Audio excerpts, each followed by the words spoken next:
Hello everyone, कैसे हैं आप। आपका आपके YouTube channel Digvijay commerce classes पर एक बार फिर से स्वागत है।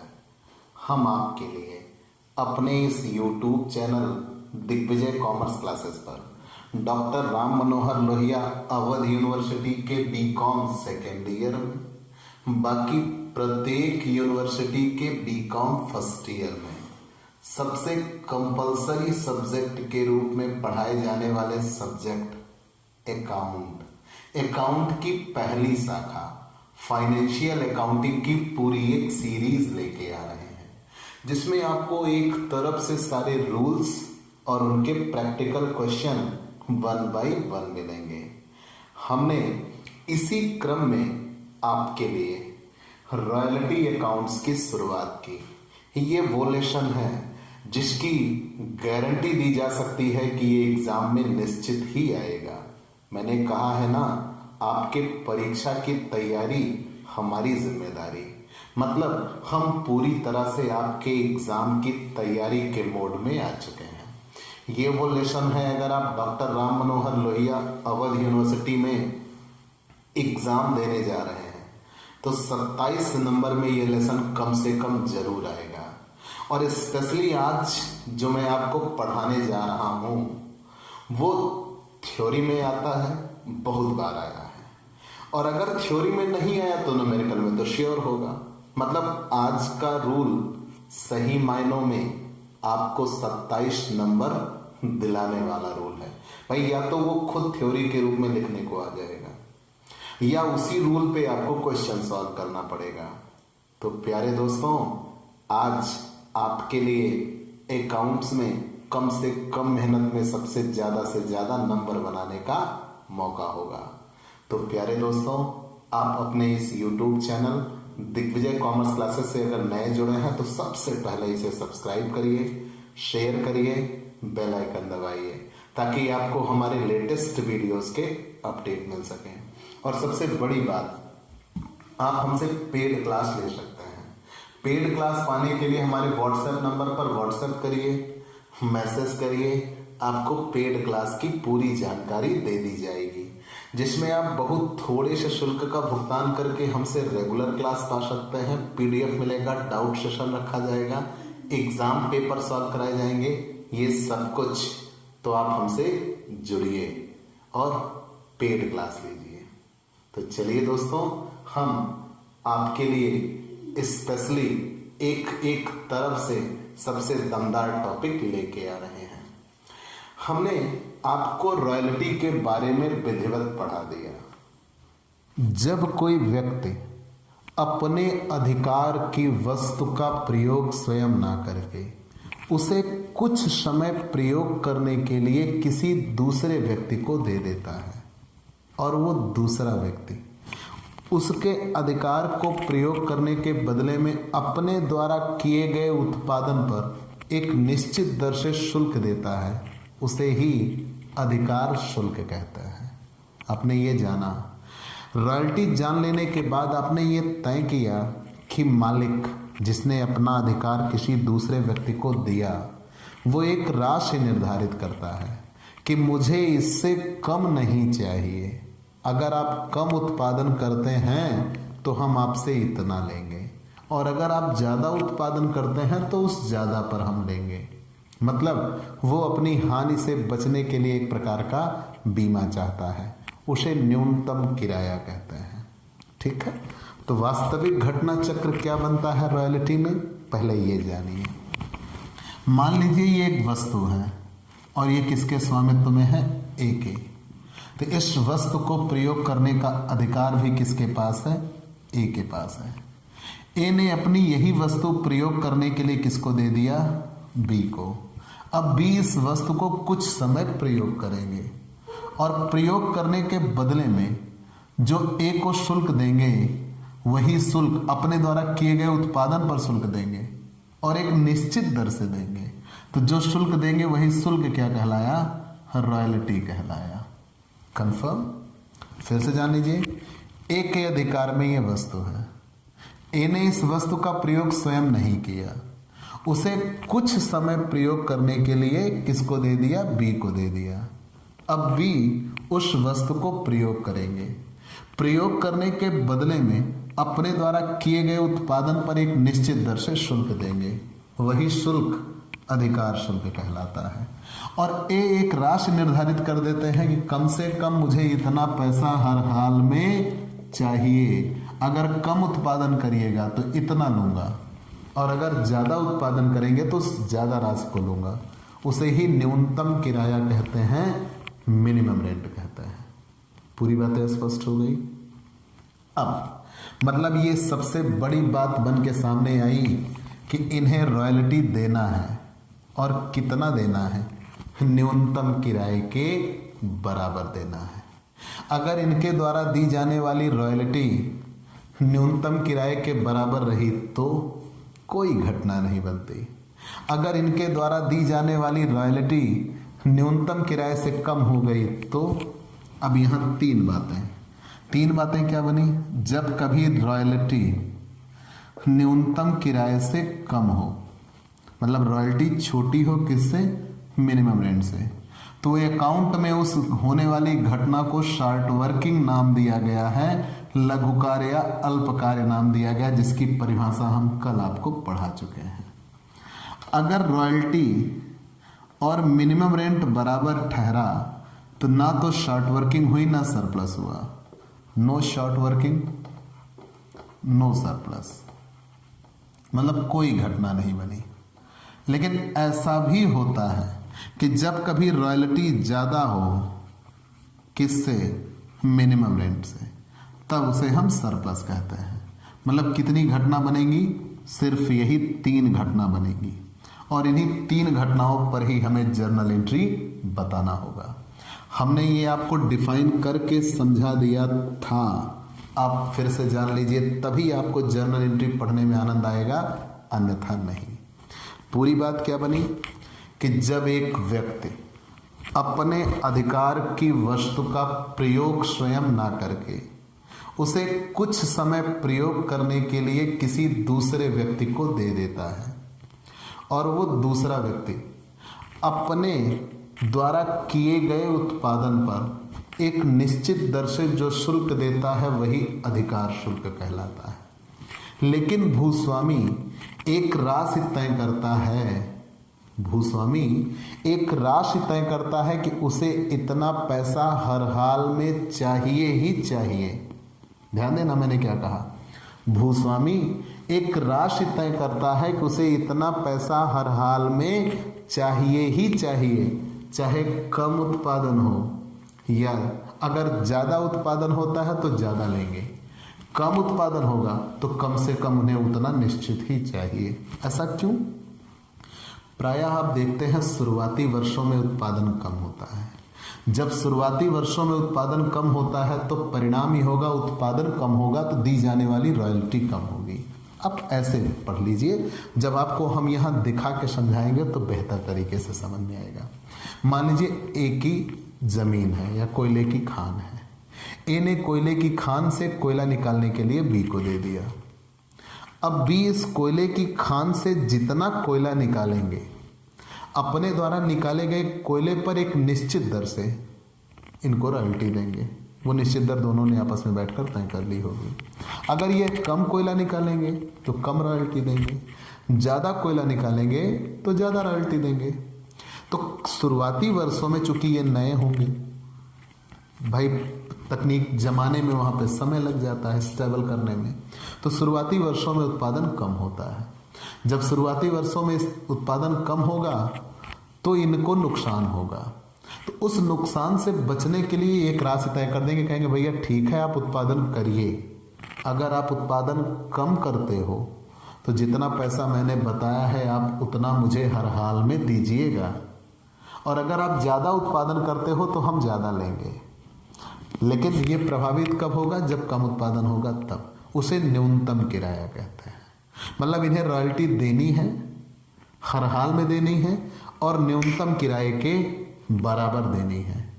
बराबर दिया तो कोई दिक्कत नहीं, वो अपने घर वो अपने घर। लेकिन जब कभी रॉयल्टी कम पड़ गई मिनिमम रेंट से तो परिभाषा, जब कभी पट्टेदार के द्वारा दी जाने वाली रॉयल्टी भूस्वामी के द्वारा निर्धारित किए गए मिनिमम रेंट से कम हो तो उसे शॉर्ट वर्किंग कहते हैं, लघु कार्य कहते हैं। क्लियर? जब कभी पट्टेदार के द्वारा दी जाने वाली रॉयल्टी भूस्वामी के द्वारा निर्धारित किए गए मिनिमम रेंट से कम हो तो उसे शॉर्ट वर्किंग कहते हैं, अल्प कार्य कहते हैं, लघु कार्य कहते हैं।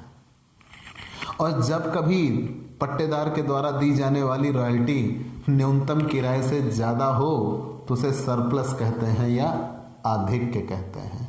और जब दोनों बराबर हुआ तो कोई दिक्कत नहीं, ना कमी ना ज्यादा। कंफर्म? ये 3 घटना बनेगी और इन 3 घटना से ही हमें क्वेश्चन सॉल्व करना होगा और यही 3 घटना सबसे बड़े अकाउंट के रूप में बन के आएंगी और कहीं ना कहीं हमें जर्नल एंट्री बनाने में इनकी मदद मिलेगी। ठीक है? और जर्नल एंट्री इन्हीं 3 नियमों पर ही हमें बनानी होगी। अब अगर आप जर्नल एंट्री बनाने जा ही रहे हैं तो सबसे पहले कुछ प्रमुख खाते जान लीजिए कौन मिलेंगे। आपने ये पढ़ा है कि हमें जर्नल एंट्री किन सिद्धांतों पर पढ़नी है? दोहरा लेखा प्रणाली, मतलब आप कितने पक्षों में प्रविष्टि करते हो। किसी भी लेन देन के लिए आप कितने पक्षों में प्रविष्टि करते हो? 2। लेकिन यहाँ 2 लोगों की पुस्तक बनेगी। मान लीजिए ए ने अपने अधिकार की वस्तु किसको दिया? बी को। तो एक पुस्तक किसकी बनेगी? ए की। ए लैंडलॉर्ड है, एक पुस्तक लैंडलॉर्ड अपने यहाँ बनाएगा। और जब ए ने बी के अधिकार की वस्तु को प्रयोग करने के लिए खुद लिया तो एक पुस्तक किसकी बनेगी? बी की। उसे लीजी कहते हैं। ज्यादातर एग्जाम में लीजी की पुस्तक आती है। ज्यादातर एग्जाम में किसकी पुस्तक आती है? लीजी की पुस्तक आती है। तो आज की डेट में हमारा टारगेट किसका होगा? लीजी की पुस्तक होगी। कंफर्म? तो आज हम अपने लिए टारगेट क्या बनाते हैं? Journal entries in the book of lessee. ठीक है? पट्टेदार की पुस्तक में की जाने वाली जर्नल प्रविष्टियां। आगे आप भूस्वामी की पुस्तक भी पढ़ेंगे, मतलब आपको पुस्तक कितने लोगों की बनानी होगी? 2 लोगों की बनानी होगी, पट्टेदार की भी और भूस्वामी की भी। लेकिन हाल फिलहाल हम पहले किसकी पढ़ेंगे? पट्टेदार की पुस्तकों में की जाने वाली जर्नल प्रविष्टियां। पूरी बात समझ गए? फिर से जान लीजिए, जब एक व्यक्ति ने अपने अधिकार की वस्तु किसी दूसरे व्यक्ति को दिया तो एक उसकी पुस्तक बनेगी और एक जिसने दूसरे के अधिकार को लिया एक उसकी पुस्तक बनेगी। मतलब हमें पुस्तक कितने लोगों की बनानी है? 2 लोगों की। तो हाल फिलहाल आज हम किसकी पुस्तक बनाने चल रहे हैं? पट्टेदार की। कंफर्म? तो चलिए, पट्टेदार की पुस्तकों में की जाने वाली जर्नल प्रविष्टियां।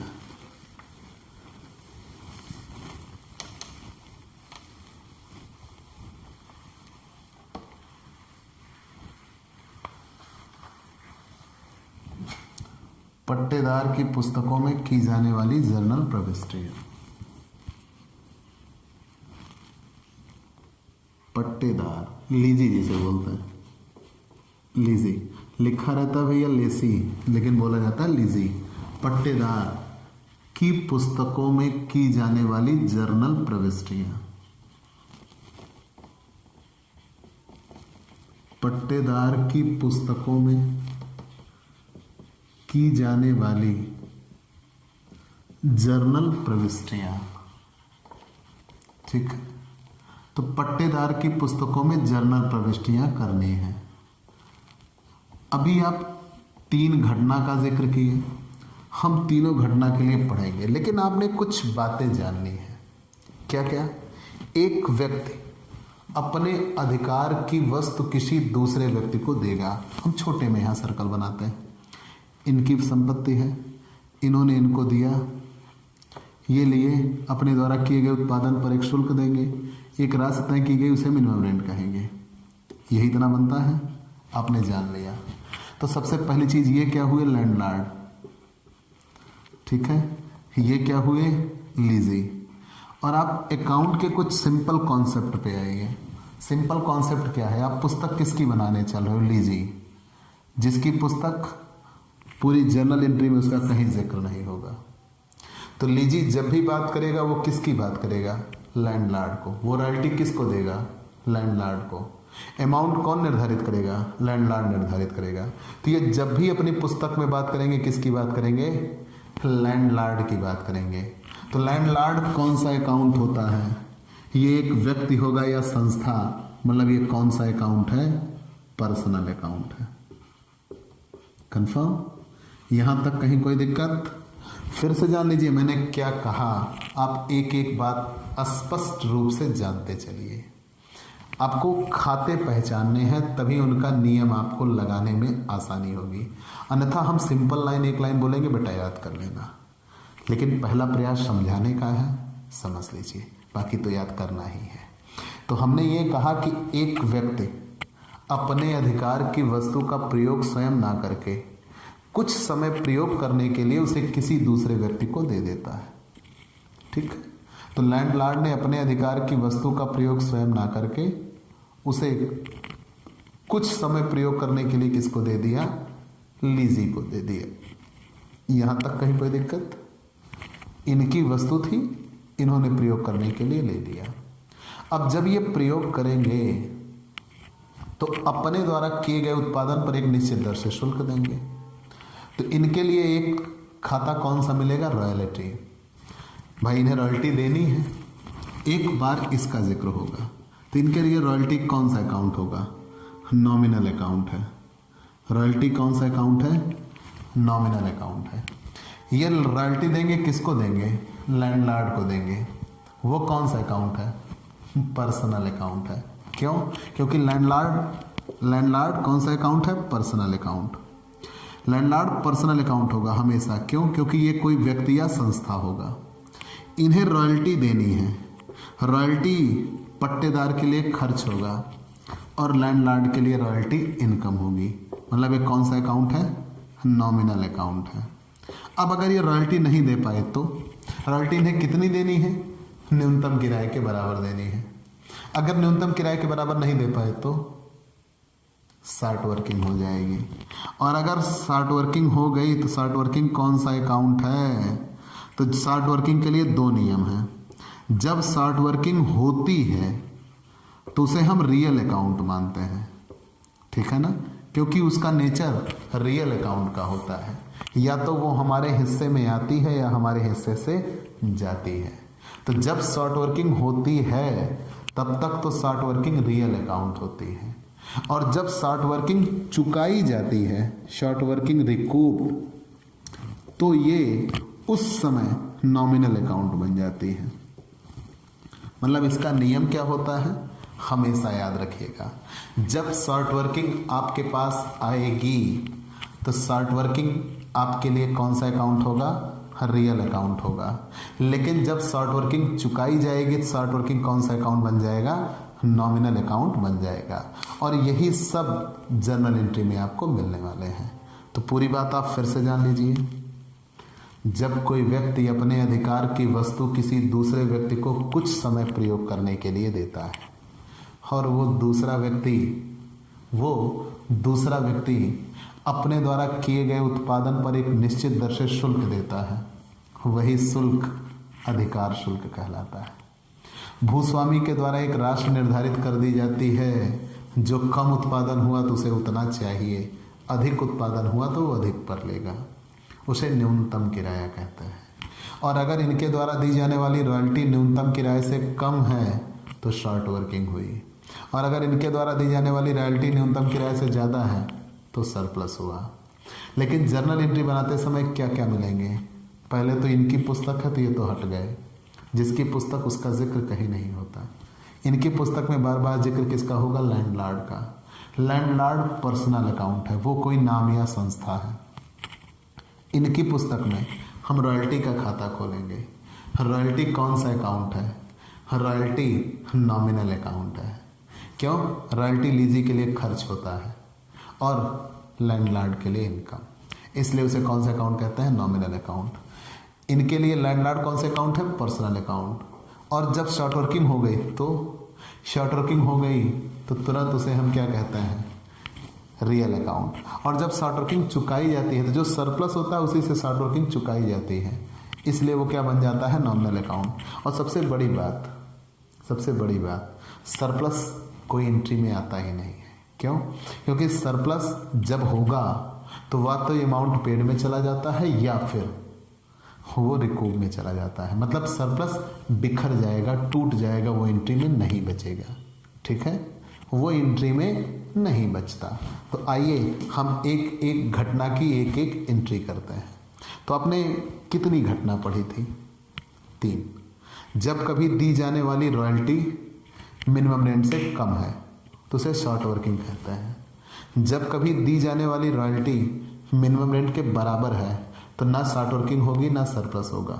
और जब कभी दी जाने वाली रॉयल्टी मिनिमम रेंट से ज़्यादा है तो उसे सरप्लस कहते हैं। कंफर्म?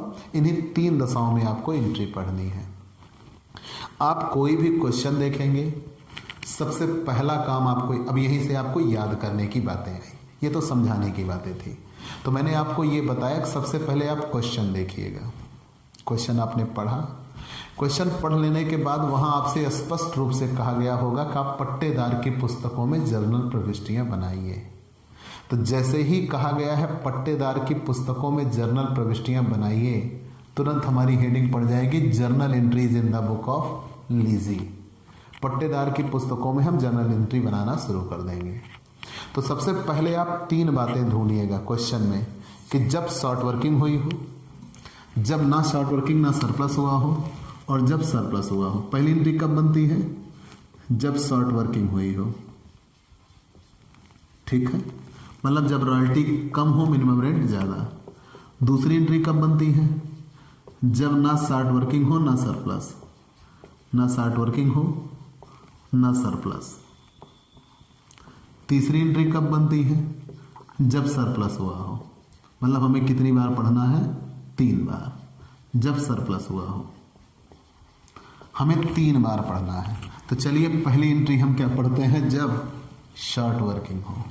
ठीक है, तो पहली एंट्री जब शॉर्ट वर्किंग हो। आप ऐसे ही पहचान करिएगा, पहचान करने के बाद वो एंट्री लगा दीजिएगा, बस आपको कुछ नहीं करना। ठीक है, जब शॉर्ट वर्किंग हो तो सबसे पहले आपको रॉयल्टी देय होगी। रॉयल्टी देय होने पर जर्नल एंट्री हम बनाने चल रहे हैं। रॉयल्टी देय होने पर तो जर्नल एंट्री आप ऐसे ही बनाते हो, पूरा कॉलम आप जर्नल का, ठीक है, पूरा कॉलम जर्नल के लिए आप कॉलम बनाते हैं। ठीक है, आप एक एक तरफ से यहाँ डेट का कॉलम आप बनाते हैं। तो सबसे पहले जब रॉयल्टी देय हुई हो, तो रॉयल्टी देय हुई हो तो आता है एंट्री रॉयल्टी अकाउंट डेबिट। आपको याद करना होगा बेटा, रॉयल्टी अकाउंट डेबिट अभी हम समझाते हुए हैं। दूसरी एंट्री बनती है उसी में तुरंत short working account debit, short working account debit to landlords, landlords account. ठीक है, यहां नरेशन बनता है being royalty and short working due, and short working due, royalty and short working due. Confirm? ये एक एंट्री बन गई तब जब रॉयल्टी देय हो। फिर दूसरी एंट्री आती है रॉयल्टी का भुगतान करने पर, रॉयल्टी का भुगतान करने पर। ठीक है ना, रॉयल्टी का भुगतान करने पर तो वहाँ एंट्री बन जाती है लैंडलॉर्ड अकाउंट डेबिट। आपको हम एक एक बातें अक्षरशः समझाएंगे। टू कैश अकाउंट, ठीक है ना, टू कैश अकाउंट। यहाँ पे लिखा जाएगा being amount paid, being amount paid. फिर तीसरी एंट्री आप बनाते हैं, यहाँ दोनों डेबिट था एक क्रेडिट, ये डेबिट था एक क्रेडिट। फिर तीसरी एंट्री वर्ष के अंत में, वर्ष के अंत में लाभ हानि खाते में हस्तांतरित करने पर, वर्ष के अंत में लाभ हानि खाते में हस्तांतरित करने पर।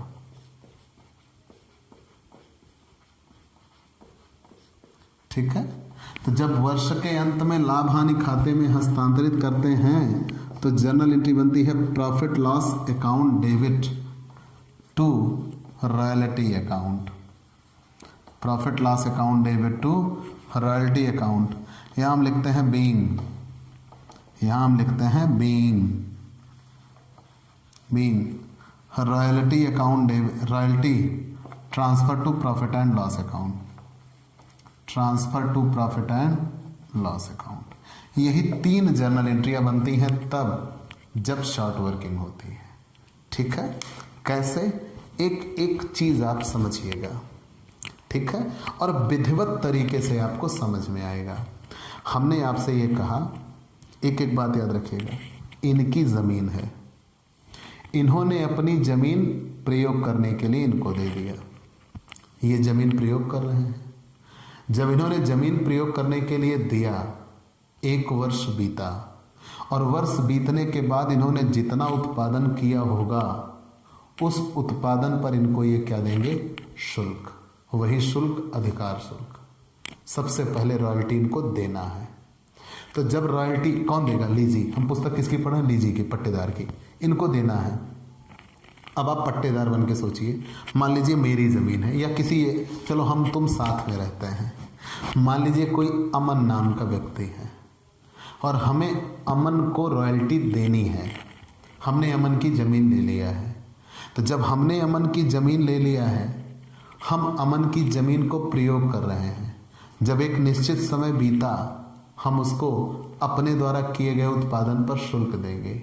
वो शुल्क हमारे लिए क्या है, रॉयल्टी।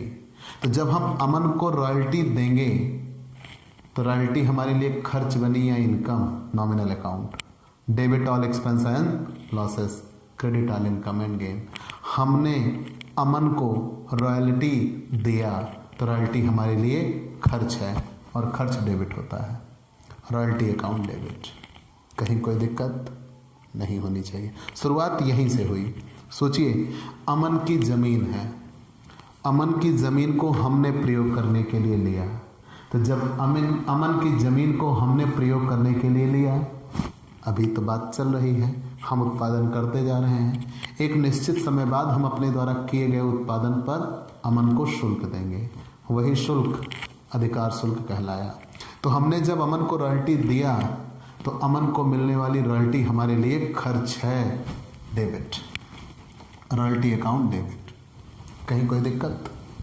अब हमने रॉयल्टी दी, लेकिन अमन ने जो न्यूनतम किराया तय किया था उससे कम दी, मतलब हमारे हिस्से में क्या आ गई, शॉर्ट वर्किंग। जब कभी हमारे द्वारा दी जाने वाली रॉयल्टी कम हो, उसे शॉर्ट वर्किंग कहते हैं, और तत्काल वो शॉर्ट वर्किंग क्या हो गई, डेबिट, क्योंकि रियल अकाउंट का नियम क्या है, आने वाली को डेबिट और जाने वाली को क्रेडिट करते हैं। तो जैसे ही शॉर्ट वर्किंग हमारे हिस्से में आई, शॉर्ट वर्किंग डेबिट हो जाएगी।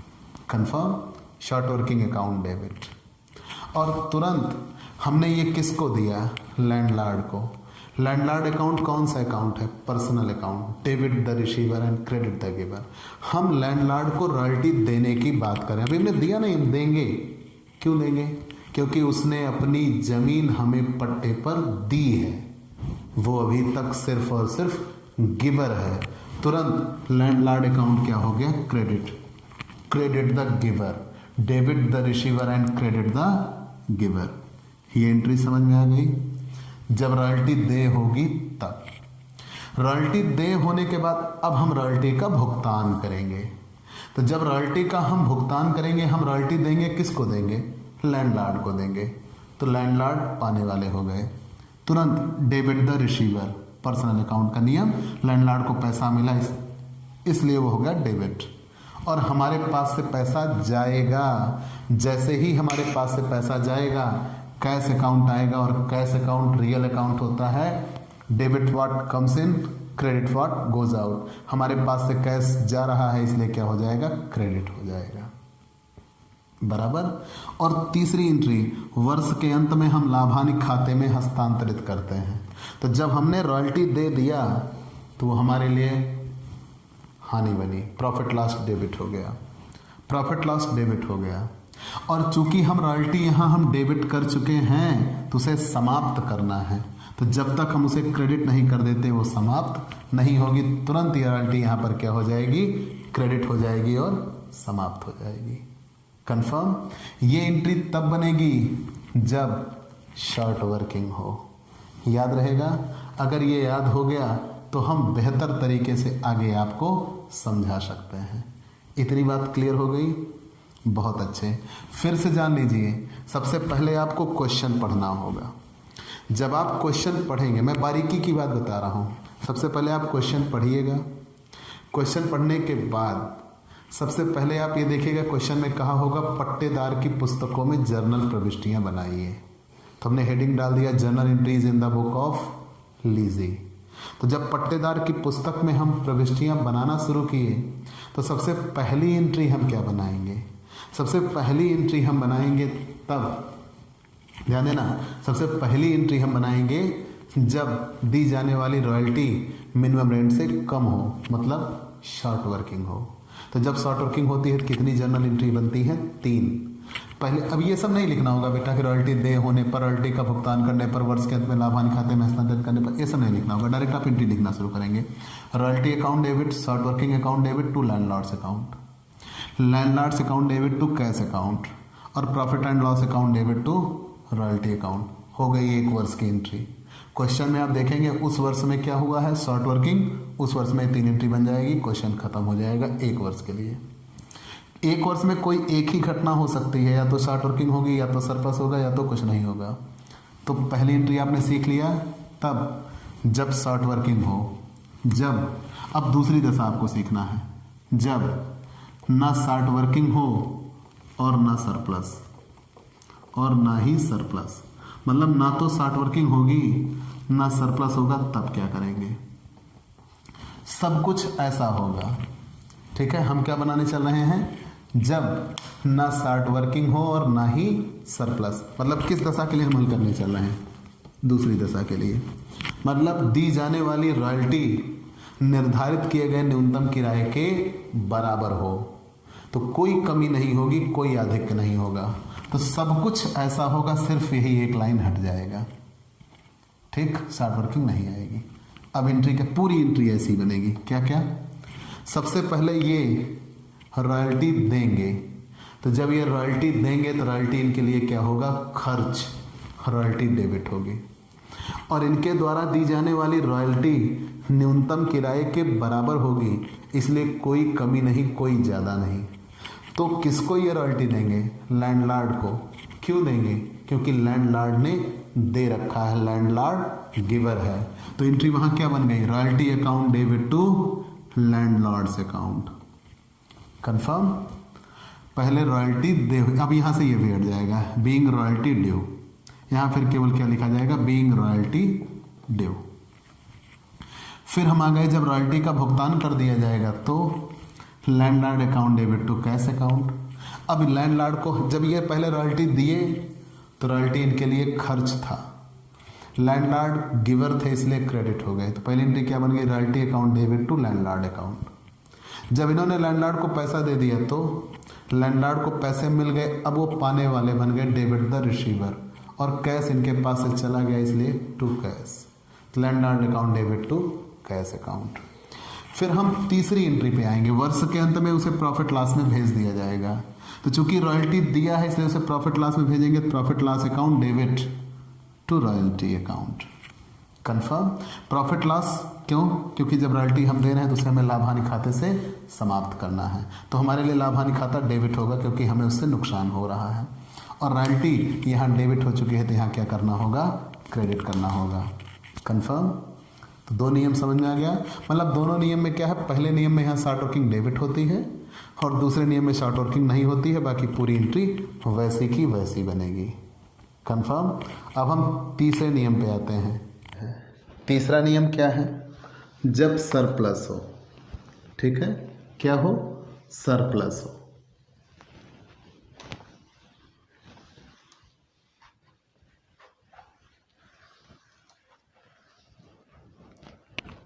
मतलब 3 ही घटना है, या तो शॉर्ट वर्किंग होगी, या तो सरप्लस होगा, या तो ना शॉर्ट वर्किंग होगी ना सरप्लस होगा। जब सरप्लस हो, जब सरप्लस हो। ठीक है, तो जब सरप्लस हो तब एंट्री क्या बनेगी? आइए हम एक तरफ से जानते हैं। सबसे पहले हमने यहाँ पे LF का कॉलम बना दिया, डेबिट का, क्रेडिट का। अभी सिर्फ रूल सीख रहे हैं तो इसके लिए ज़्यादा चिंतित होने की ज़रूरत नहीं है, ठीक है। पार्टिकुलर। और यहाँ आप कौन सा कॉलम बनाते हैं? डेट का, ठीक है। कब बना रहे हैं? जब सरप्लस होगा तब। सरप्लस कैसे एंट्री बनती है? एक तरफ से जानिएगा। जब सरप्लस हो, मैंने ये कहा कि जब इनके द्वारा दी जाने वाली रॉयल्टी भूस्वामी के द्वारा निर्धारित किए गए न्यूनतम किराए से ज़्यादा हो तब उसे सरप्लस कहते हैं, आधिक्य कहते हैं। वास्तव में सरप्लस का कोई रोल नहीं होता। सरप्लस दो चीज़ों में बिखर जाता है। इन्होंने कहा था कि अगर आपने पीछे कमी की है तो आगे ज़्यादा देके उसको पूरा कर दीजिए। तो मतलब ज़्यादा से हम पीछे कमी को चुकाते हैं। एक काम तो ये है। दूसरा काम ये है कि अगर आपने ज़्यादा उत्पादन किया तो हम ज़्यादा ले लेंगे, तो सरप्लस तो वहाँ एडजस्ट हो जाना है। इसलिए सरप्लस एंट्री में बचता ही नहीं है, तो सरप्लस से एंट्री नहीं होती है। लेकिन नियम क्या बनेगा ये देखते हैं। तो सबसे पहले रॉयल्टी देय होती है। सबसे पहले क्या होती है? जब अधिकार शुल्क देय हो। जब अधिकार शुल्क देय हो, ठीक है। जब अधिकार शुल्क देय हो, रॉयल्टी ड्यू होगी। तो जब रॉयल्टी ड्यू होगी तो हम कैसे बनाएंगे? एक एक तरफ से जानते चलिएगा। जब रॉयल्टी देय हो, अधिकार शुल्क ड्यू हो, तो पहली एंट्री आप बनाते हैं रॉयल्टी अकाउंट डेबिट। रॉयल्टी क्यों डेबिट हो रही है? क्योंकि रॉयल्टी खर्च है। लीजी की पुस्तक बना रहे हो ना, तो लीजी के लिए रॉयल्टी क्या है? खर्च, और खर्च डेबिट होता है। रॉयल्टी ये किसको देंगे? लैंडलॉर्ड को देंगे। लैंडलॉर्ड कौन सा अकाउंट है? पर्सनल। और अभी लैंडलॉर्ड को कुछ मिला नहीं है, बल्कि लैंडलॉर्ड ने सिर्फ और सिर्फ दिया है। तो जब लैंडलॉर्ड ने दिया है तो लैंडलॉर्ड को हमने क्या कर दिया? क्रेडिट। क्योंकि पर्सनल अकाउंट का नियम है debit the receiver and credit the giver. Confirm. Lessee ने रॉयल्टी दिया तो रॉयल्टी लीजी के लिए खर्च है। किसको दिया? लैंडलॉर्ड को। तो लैंडलॉर्ड के लिए क्या बन गया? इनकम। जब लैंडलॉर्ड के लिए इनकम बन गया तो आइए हम लैंडलॉर्ड के लिए चलते हैं, इनकम पे आ गए। कंफर्म। आगे बढ़ते हैं। लैंडलॉर्ड के लिए एक इनकम बन गया। इतना जान लेने के बाद हम एक एक स्टेप पे आगे बढ़ चलेंगे, ठीक है। फिर से जान लीजिए। इतना जान लेने के बाद हम अगली एंट्री पे पहुंचेंगे, being royalty due. Royalty due, यहाँ तक कहीं कोई दिक्कत नहीं होनी चाहिए। इन्होंने रॉयल्टी दी तो रॉयल्टी इनके लिए खर्च, इनको दिया तो लैंडलॉर्ड पाने वाले थे कि देने वाले थे? अभी इनको मिलना है, मतलब इन्होंने दिया है, तो क्रेडिट द गिवर। अब रॉयल्टी का भुगतान होगा। तो जब रॉयल्टी का भुगतान होगा, रॉयल्टी का भुगतान होने पर या अधिकार शुल्क का भुगतान करने पर, अधिकार शुल्क का भुगतान करने पर, अधिकार शुल्क का भुगतान करने पर, तो जब अधिकार शुल्क का भुगतान कर देंगे, landlord account debit, landlord account debit to cash account. ऐसा क्यों? इतना तो बनना कंपलसरी है। कैसे? लीजी ने रॉयल्टी दिया, किसको दिया? लैंडलॉर्ड को। लैंडलॉर्ड पर्सनल अकाउंट है, उसको मिला। तो जैसे ही लैंडलॉर्ड को मिला तो लैंडलॉर्ड पर्सनल अकाउंट है डेबिट द रिसीवर। लैंडलॉर्ड को क्या दिया गया? कैश। और कैश लीजी के पास से गया। कैश रियल अकाउंट होता है, debit what comes in, credit what goes out. लेकिन ये जो कैश दिया गया, मतलब ये जो लैंडलॉर्ड को पैसा यहाँ दिया गया, वो रॉयल्टी जो थी यहाँ पे, रॉयल्टी वो लैंडलॉर्ड के लिए ड्यू हुआ। और ये रॉयल्टी जो दी गई है वो ज़्यादा दी गई है। ये पूरा पैसा लैंडलॉर्ड के लिए बन गया, लेकिन ये पैसा है ज़्यादा। वो लैंडलॉर्ड यहाँ जितने से क्रेडिट होगा वही इतना यहाँ से डेबिट हो जाएगा। और कैश में यहाँ अमाउंट पेड दिखाया जाएगा जितनी शॉर्ट वर्किंग चुकाई जाएगी, जितनी शॉर्ट वर्किंग चुकाई जाएगी वो यहाँ शॉर्ट वर्किंग के रूप में लिख के आ जाएगी और वो सरप्लस से चुकाया जाएगा। तो आपके लिए नियम क्या बना कि जब शॉर्ट वर्किंग हुई थी तो रियल अकाउंट था, वो रियल अकाउंट था और यहाँ पे डेबिट हुई थी, और जब शॉर्ट वर्किंग यहाँ हम चुका दे रहे हैं तो वो हमारे लिए इनकम बन जा रही है, इसलिए क्या होती है, क्रेडिट। कंफर्म, याद रहेगा। फिर से जान लीजिए, सबसे पहले जब आपने एंट्री पढ़ा था रॉयल्टी ड्यू हुई, शॉर्ट वर्किंग भी ड्यू हुई थी, तो royalty account debit, short working account debit to landlord था। अब वो जब कमी हुई थी तब हम इस कॉलम में शॉर्ट वर्किंग दिखाए थे, और जब शॉर्ट वर्किंग को चुकाया जा रहा है तो ज़्यादा पैसा देकर हम शॉर्ट वर्किंग चुका रहे हैं, तो landlord account debit to cash account to short working account. Confirm. तो यहाँ हम लिख सकते हैं being amount paid and short working recouped, and short working recouped. Short working को यहाँ पूरा कर दिया गया। कंफर्म। अब वर्ष के अंत में एक एंट्री बनती है, कौन सी, प्रॉफिट लॉस अकाउंट डेबिट। जब ऐसे आप लिखिए, वर्ष के अंत में लाभ हानि खाते में हस्तांतरित करने पर, वर्ष के अंत में लाभ हानि खाते में हस्तांतरित करने पर, वर्ष के अंत में लाभ हानि खाते में हस्तांतरित करने पर। तो वर्ष के अंत में लाभ हानि खाते में हस्तांतरित करने पर तो एंट्री बनती है profit and loss account debit. क्यों, जब हम लाभ हानि खाते में भेजेंगे तो रॉयल्टी हमारे लिए हानि बन रही है, डेबिट। और टू रॉयल्टी अकाउंट, चूंकि रॉयल्टी वहां डेबिट हो चुकी है तो यहाँ क्या हो जाएगा, क्रेडिट। इतना तो बन जाएगा। Being royalty transfer to profit and loss account, royalty transfer to profit and loss account, ये इतना तो आपने जान लिया। अब इसकी हमें ज़रूरत नहीं है, ठीक है। अब यहां आपको एक विशेष नियम मिला। मैंने आपसे ये कहा था जब शॉर्ट वर्किंग हुई थी तो आपने डेबिट दिखाया था, जब शॉर्ट वर्किंग आप चुकाए तो आपने शॉर्ट वर्किंग को क्या दिखा दिया, क्रेडिट दिखा दिया। लेकिन कभी कभी ऐसी भी परिस्थितियां बनेगी कि आप समय सीमा के रहते कमी को नहीं चुका पाएंगे।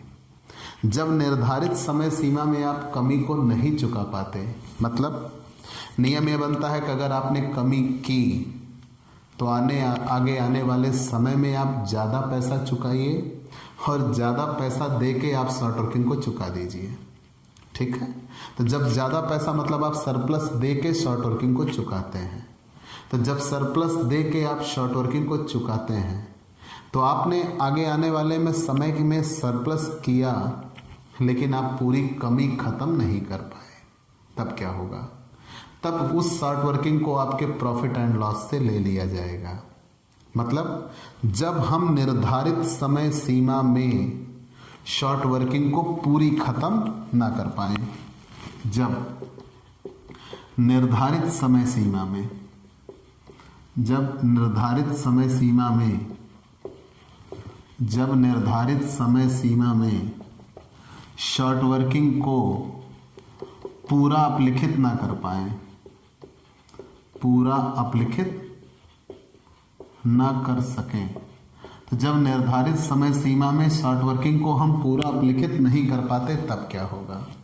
तो जब निर्धारित समय सीमा में शॉर्ट वर्किंग को पूरा अपलिखित नहीं कर पाते तो शॉर्ट वर्किंग को प्रॉफिट एंड लॉस में भेज देते हैं, प्रॉफिट लॉस में भेज देते हैं, शॉर्ट वर्किंग को प्रॉफिट एंड लॉस में भेज देते हैं, तब उसके लिए एंट्री बन जाएगी। मतलब ये स्पेशल ओकेजन होगा। स्पेशल क्या होगा कि जब शॉर्ट वर्किंग को नहीं चुकाया जा सकेगा तो शॉर्ट वर्किंग को हम कहाँ भेज देंगे, प्रॉफिट एंड लॉस में।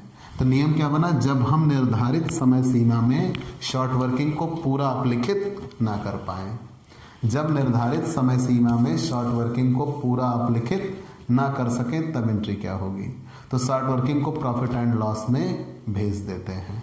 तो जब शॉर्ट वर्किंग को प्रॉफिट एंड लॉस में भेज देते हैं तब एंट्री बन जाती है profit and loss account debit to short working account, to short working account, profit and loss account debit to short working account. लेकिन ये ध्यान दीजिएगा, ये स्पेशल ओकेजन होगा, ये किसी भी वर्ष हो सकता है। हो सकता है उस वर्ष शॉर्ट वर्किंग हुई हो सकता है उस वर्ष ना शॉर्ट वर्किंग ना सरप्लस हुआ हो सकता है उस वर्ष सरप्लस हुआ हो। मतलब ये एंट्री इस एंट्री में जोड़ दी जाएगी। तब क्या होगा, ये पूरी बात आप समझ पाए। ये कब होगा, सबसे पहले रॉयल्टी देय होगी, हो सकता है शॉर्ट वर्किंग हो सकता है ना हो। फिर रॉयल्टी का भुगतान होगा, जब रॉयल्टी का भुगतान होगा अगर सरप्लस हुआ तो उसी से कमी भी चुका दी जाएगी।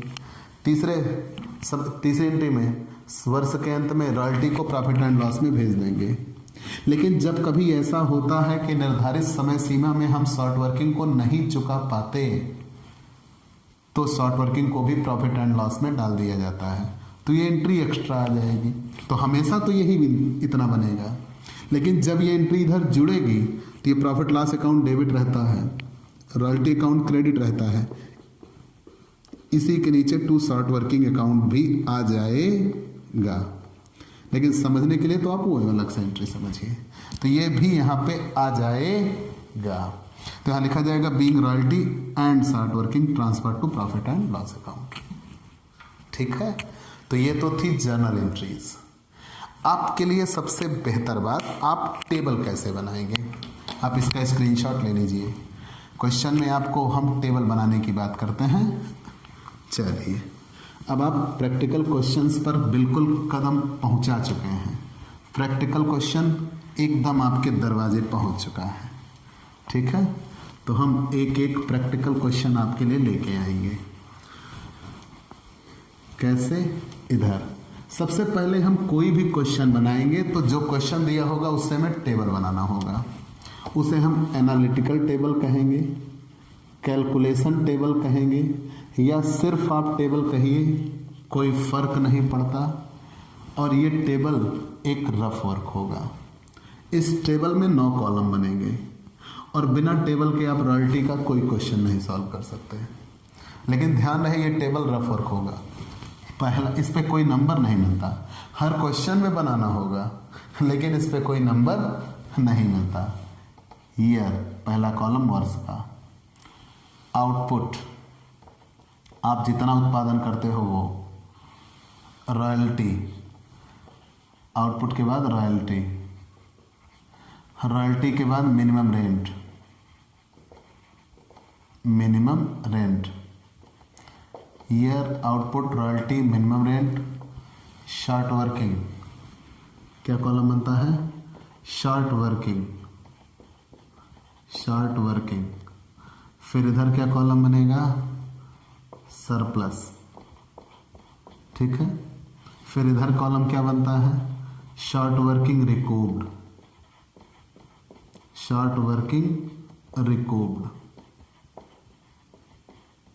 इधर अनरिकूव्ड शॉर्ट वर्किंग, अनरिकूव्ड शॉर्ट वर्किंग, जिसे प्रॉफिट लॉस कहा जाता है।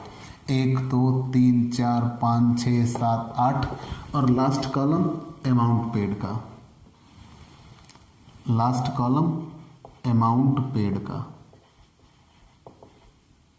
कंफर्म, ये इतने कॉलम बन जाने हैं।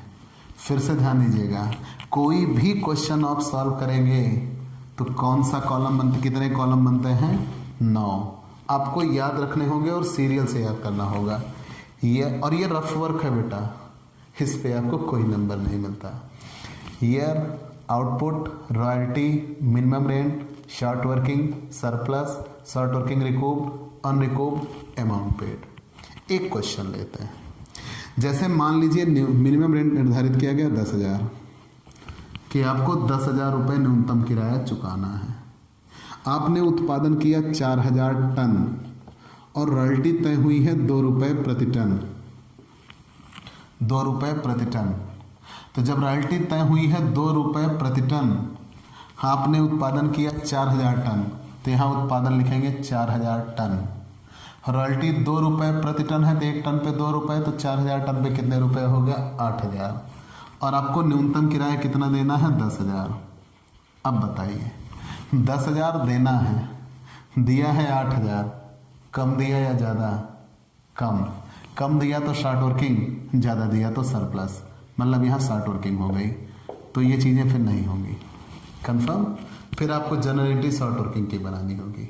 अगर कहीं ऐसा होता कि मान लीजिए इन्होंने उत्पादन किया होता 5,000 टन, तो 5,000, मान लीजिए 6,000 टन उत्पादन किया होता तो 6,000 टन पे 2 रुपये प्रति टन मतलब कितना देता है? 12,000। तो 6,000 टन उत्पादन किया, 2 रुपये प्रति टन रॉयल्टी है, तो 2 रुपये प्रति टन रॉयल्टी मतलब कितना हो गया? 12,000। न्यूनतम किराया कितना देना है? 10,000। देना था 10,000, दिया 12,000, कम दिया कि ज़्यादा? तो 2,000 ज़्यादा दिया, उसे सरप्लस कहेंगे। मतलब यही 2 चीज़ें हमें ढूंढनी होती हैं। और मान लीजिए यहाँ 5,000 उत्पादन किया होता तो 2 रुपये के हिसाब से रॉयल्टी मतलब कितनी बन जाती? 10,000। 5,000, 2 रुपये के हिसाब से रॉयल्टी 10,000, 10,000 ही देना था, 10,000 दिया, तो ना कम दिया ना ज़्यादा, ना शॉर्ट वर्किंग ना सरप्लस। और इन्हीं 3 परिस्थितियों के लिए हमें जर्नल एंट्री बनाना होगा, जो आप आगे क्वेश्चन में सीखेंगे। तो प्यारे दोस्तों, आपको ये क्लास कैसी लगी हमें ज़रूर बताइएगा। आपके लाइक और कमेंट का इंतज़ार रहेगा। और सबसे बड़ी बात, आप हमसे पेड क्लास ले सकते हैं। पेड क्लास पाने के लिए आप हमारे व्हाट्सएप नंबर पर व्हाट्सएप करिए, मैसेज करिए, आपको पेड क्लास की पूरी जानकारी दे दी जाएगी, जिसमें आप बहुत थोड़े से शुल्क का भुगतान करके हमसे नियमित क्लास पा सकते हैं। PDF मिलेगा, डाउट सेशन रखा जाएगा, एग्जाम पेपर सॉल्व कराए जाएंगे। तो ये सब कुछ पाने के लिए आप हमसे पेड क्लास लीजिए।